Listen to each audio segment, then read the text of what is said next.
अस्सलाम वालेकुम व्यूअर्स, मैं हूं आपका मेज़बान अब्दुर्रहमान और आज हम आपके लिए एक दर्दनाक स्टोरी लेकर आए हैं पाकिस्तान रेलवे से, जिसे गुज़िश्ता 9 सालों के दौरान 333 अरब रुपए का नुकसान बर्दाश्त करना पड़ा है। और यही वजह है कि रिच पाकिस्तान के इतने बड़े इदारे आहिस्ता आहिस्ता ख़त्म हो रहे हैं। जितना नुकसान पाकिस्तान रेलवे ने इन 9 सालों में किया है, 333 अरब रुपए, इससे हम 50 अस्पताल, बड़े लेवल के 500 बेडेड हॉस्पिटल बना सकते थे या 50 state of the art universities बना सकते थे। और यूनिवर्सिटियों में जिन तलबा ने पढ़कर निकलना था, उन्होंने ना सिर्फ मुल्क को कमा कर देना था, बल्कि मुल्क के अंदर इंडस्ट्री को भी फ्लोट पाना था। ऑडिटर जनरल ऑफ पाकिस्तान की रिपोर्ट तो फरवरी सन 2022 में आई, लेकिन उसकी एक ताज़ा वजह मेरे सामने आई है। मैंने कहा आपसे वो डिस्कस कर लो।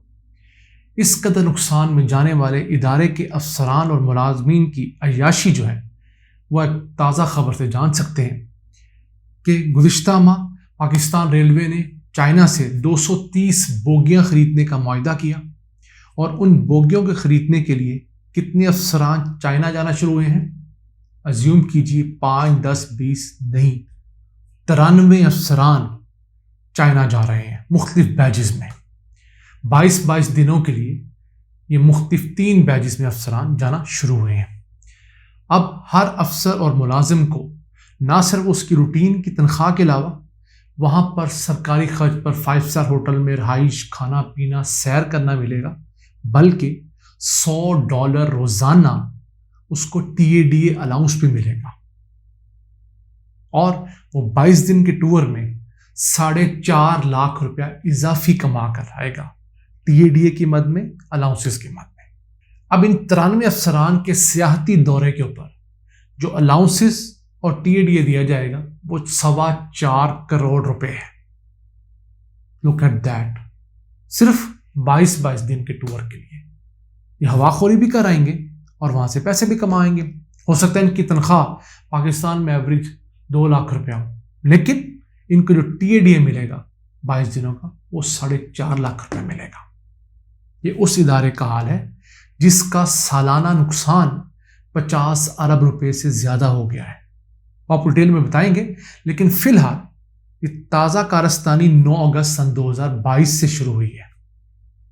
इसमें AGM लेवल के अफसरान से लेकर नीचे तक अमला है। तो मैं हमेशा जब तनकीद करता हूँ इदारों के नुकसानात की, तो उसके अंदर जो मुलाजमीन और लेबर तबका है, वो अक्सर मुझसे नाराज़ हो जाता है कि आप हमें क्यों रगड़ते हैं। जनाब, इस जैसे वाक़यात जब रूनुमा होते हैं तो ये लेबर यूनियंस और ये लेबर लीडर्स क्यों हड़तालें नहीं करते, क्यों दफातर बंद नहीं करते? हाँ, आज हुकूमत ये ऐलान करें कि अगले बजट में सिर्फ इन लेबर वालों की तनख्वाहें नहीं बढ़ेंगी, कम नहीं होंगी, तनख्वाहें नहीं बढ़ेंगी, तो ये पूरा इदारा जैम कर देंगे। लेकिन इस तरह के अफसरान की अय्याशियों में ये उनके साथ शामिल होते हैं। और कभी आपने नहीं देखा होगा किसी इदारे में करप्शन के खिलाफ लेबर यूनियन ने इदारा बंद कर दिया हो। मैं सरकारी इदारों की बात कर रहा हूँ। तो फिर आखिरी हल क्या होता है हुकूमतों के पास? जो पाकिस्तान स्टील मिल में हुआ, लेबर यूनियन जुबानी जमा खर्च करती रही और आखिर में नुकसान इतने बढ़ गए कि हुकूमत को ताला लगाना पड़ा। अब लेबर यूनियन कुछ नहीं कर सकती, ब्लैकमेल करने के लिए हड़ताल भी नहीं कर सकती, क्योंकि हड़ताल सरकार ने ऑफिशियली कर दी है पाकिस्तान स्टील मिल में, बदकिस्मती से। वापस चलते हैं रेलवे की तरफ। अगर इसके रेवेन्यू की बात करें, सन 2011 से 20 तक का डाटा जो ऑडिटर जनरल ऑफ पाकिस्तान ने अपनी ऑडिट रिपोर्ट में दिया है, तो रेवेन्यू इंक्रीज किया 18.6 अरब रुपए से 47.5 अरब रुपए 9 सालों के दौरान। 155% का इजाफा है। अखराजात जो थे वो इन्हीं 9 सालों के दौरान तकरीबन 55 अरब रुपए बढ़े, 74%। जो अखराजात 2011 में 45.5 अरब रुपए थे, वो 2020 में बढ़कर 94.7 अरब रुपए हो गए। और सालाना सब्सिडी जो मुझसे आपसे टैक्सेस लेकर हुकूमत इस अदारे को दे रही है, वो बढ़कर 50 अरब रुपए हो चुकी है। इन्हीं 9 सालों में इसमें 2 गुना इजाफा हुआ। 2011 में सब्सिडी 25 अरब 90 करोड़ रुपए थी, جو اب 50 ارب روپے ہو چکی ہے. اور یہ official report ministry of railway کے ساتھ بھی ڈسکس کی گئی اور پارلیمنٹ کو بھی بھیجی گئی ہے. اب یہ ایک ایسا ادارہ ہے جس کے پاس ملک کے اندر 1,80,000 ایکڑ سے زائد رقبہ موجود ہے. اس میں 4741 ایکڑ رقبے کے اوپر تو قبضہ ہو چکا ہے. پرائم لینڈ جتنی اس کی ہے اس کا بڑا حصہ قبضہ شدہ ہے. اگر اس قبضے کو واگزار کروا لیا جائے تو ماہرین کہتے ہیں کہ 10 ارب روپیہ سالانہ اس ادارے کو اس قبضے کی جگہ کے واگزار ہونے کے بعد وہاں پر مختلف پلازاز پبلک پرائیویٹ پارٹنرشپ کے تحت مختلف کمرشل اینٹیز ریسٹورنٹس کیفیز بنانے کے بعد حاصل کیا جا سکتا ہے. لیکن کون کرے؟ بلی کے گلے میں گھنٹی کون باندھے؟ یہ $1 ملین کوسچن ہے. اب انہی 9 سالوں کے دوران ریلوے نے 135 مرتبہ کرایہ بھی بڑھایا ہے، لیکن ریلوے کے اندر جو سواری ہیں ان کی تعداد مسلسل کم ہو رہی ہے. سن 2011 میں سالانہ 4.5 کروڑ مسافر ریلوے پر سفر کرتے تھے. 2020 میں یہ تعداد کم ہو کر 4.5 کروڑ افراد رہ گئی ہے. یعنی 2 کروڑ سواریاں ریلوے سے اتر کر بسوں ویگنوں پر شفٹ ہو چکی ہیں. اور جو آبادی بڑھنے کی وجہ سے 1 کروڑ نئی سواریاں ایڈ ہوئی ہوں گی اس دوران، وہ بھی بسوں اور ویگنوں کو فائدہ پہنچا رہی ہیں. اور ریلوے کو تباہ ہمارے حکمرانوں نے اور اس کے اندر کام کرنے والوں نے کیا، کسی اور نے نہیں. اس دوران ایک چیز ضرور اچھی ہوئی ہے کہ پہلے روزانہ صرف ریلوے کی 12 فریٹ ٹرینز چلا کرتی تھی، مال بردار گاڑیاں. اب وہ بڑھ کر 18 ہو گئی تھی سن 2020 تک. یہ ایک اچھا اضافہ ضرور ہے.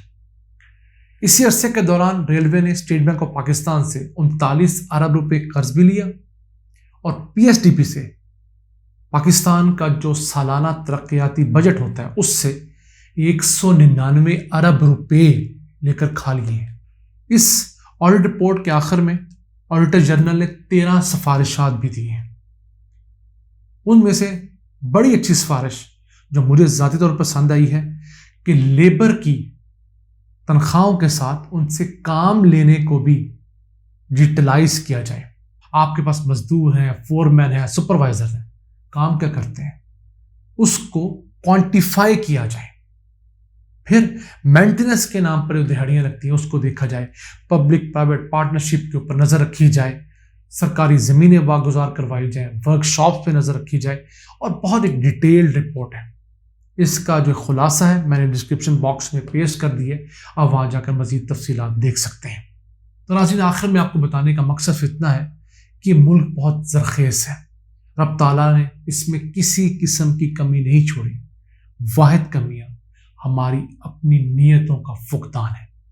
جس دن ہم نے نیتیں ٹھیک کر لی، محنت شروع کی، کرپشن نااہلی کو چھوڑا، یہی ملک انڈونیشیا اور ملیشیا کو کہیں پیچھے چھوڑ دے گا.